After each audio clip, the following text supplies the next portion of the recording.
और ये मौलाना साहब की दुआओं का और इनकी दुआओं का असर है।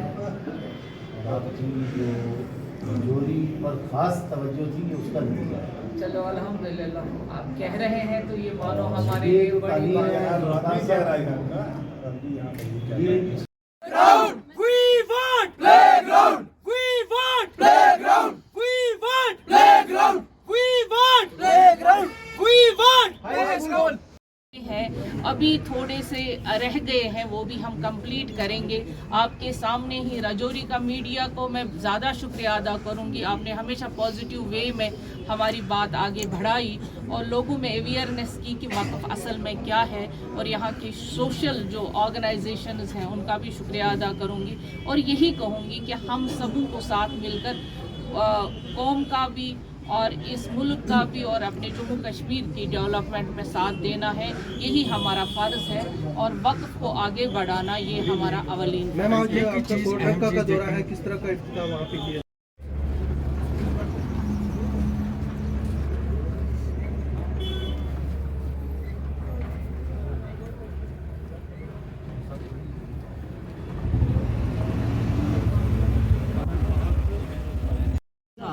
उसी दिन हमने रेनोवेशन एंड रिकन्स्ट्रक्शन पंचपीर साहब का ही बता दिया था।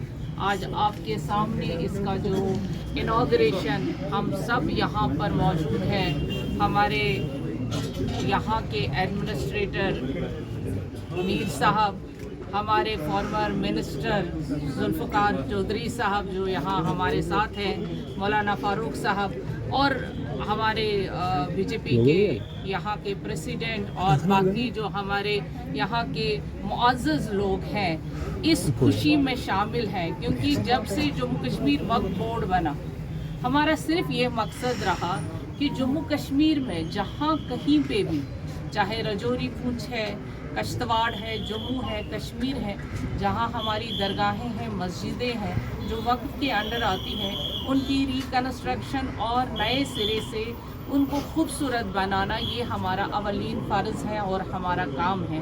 अल्हम्दुलिल्लाह आप सब भाइयों का जो ये थर्ड है हमारे सामने है मीडिया, मैं आपका शुक्रिया भी अदा करना चाहूँगी कि आपने पॉजिटिव वे में हमारी जो बात थी आम लोगों तक पहुंचाई, और आपने वो काम किया जो शायद हमसे नहीं हो पा रहा था। उस तरह से यहाँ के लोगों ने, मौलाना ने, आइमा खतीबों ने वक्फ का साथ दिया। आज ये हम दिन, ये जो आज का दिन है, ये हम सब इसलिए देख पा रहे हैं, इसमें सारा एडमिनिस्ट्रेशन और आप सब साथियों का साथ रहा, तभी आज हम ये काम कर पाए। अल्हम्दुलिल्लाह मैं अल्लाह का शुक्र अदा करती हूँ और अपने एलजी साहब का शुक्रिया अदा करूँगी, अपनी पार्टी का, जिन्होंने बिना किसी खलल के हमें ये काम करने का मौका दिया। कुल कितने प्रोजेक्ट हैं? उस सड़कों पे है, सड़कों पे इसलिए है कि हमारे जो हक की लड़ाई है, हमारे जो हक की चीजें हैं, हमें नहीं मिल रही।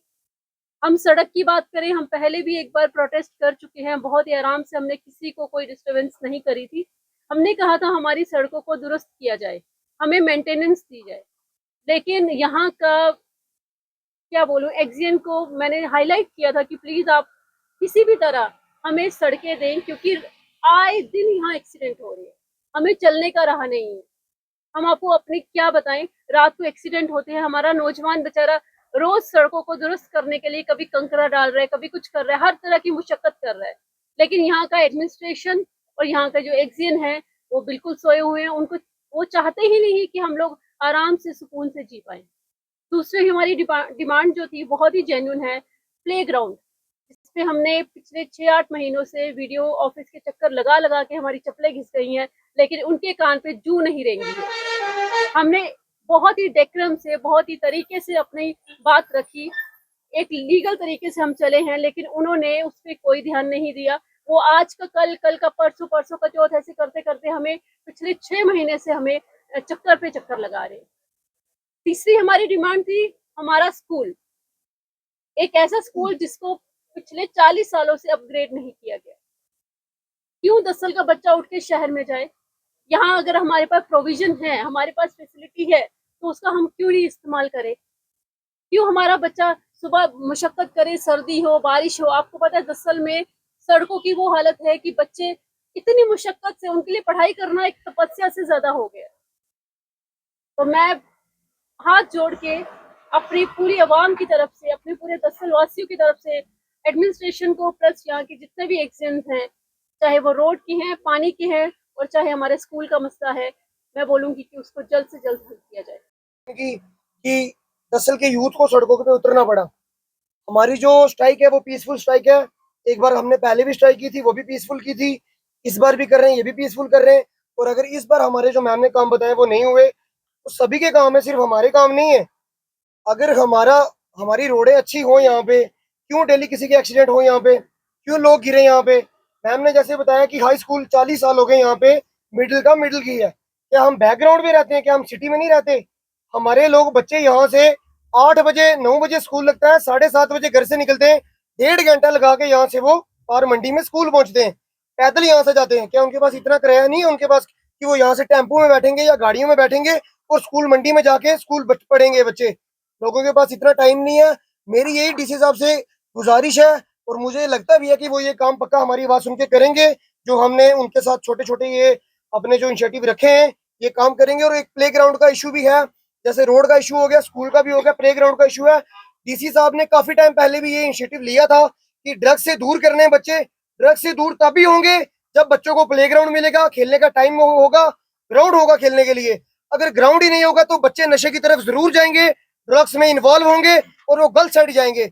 मेरी डीसी साहब से ये अपील है, और मुझे जहां तक लगता है कि वो ये काम करेंगे, कि बच्चों को एक रिक्वेस्ट है मेरी पर्सनली, सर हम पीसफुली प्रोटेस्ट कर रहे हैं, 2 बार हमने एक बार पहले किया और एक बार अब कर रहे हैं पीसफुली प्रोटेस्ट। अगर इसमें भी अगर कुछ नहीं हुआ, इसके बाद हम सड़क ब्लॉक करेंगे, सड़कों पे उतरेंगे, तो वो आपके लिए भी अच्छा नहीं रहेगा और हमारे लिए भी